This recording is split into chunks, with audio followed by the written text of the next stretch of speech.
Le week-end dernier, Gabby Williams apprenait qu'elle était nommée All-Star, une première pour une Française en WNBA.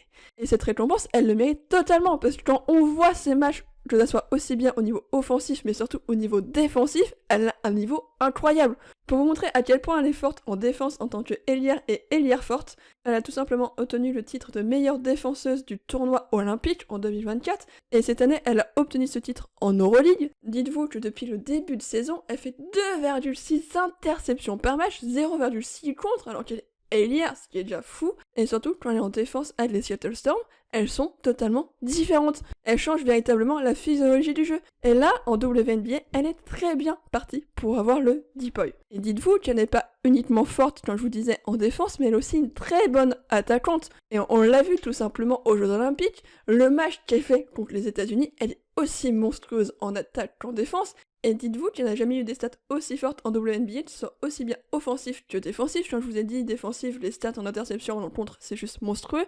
Et offensivement, elle est à 13,8 points de moyenne et à 3,7 passes décisives de moyenne. Et ajoutez à ça, elle est extrêmement forte à 3 points pour une joueuse de WNBA puisqu'elle est à 35% de réussite. J'ai voulu revenir un peu en arrière sur sa carrière et montrer les stats qu'elle fait ces derniers temps pour vous montrer à quel point elle mérite totalement sa sélection au All-Star Game. Et un bravo à la dizaine de Français qui sont passés en WNBA cette année, c'est tout simplement un record.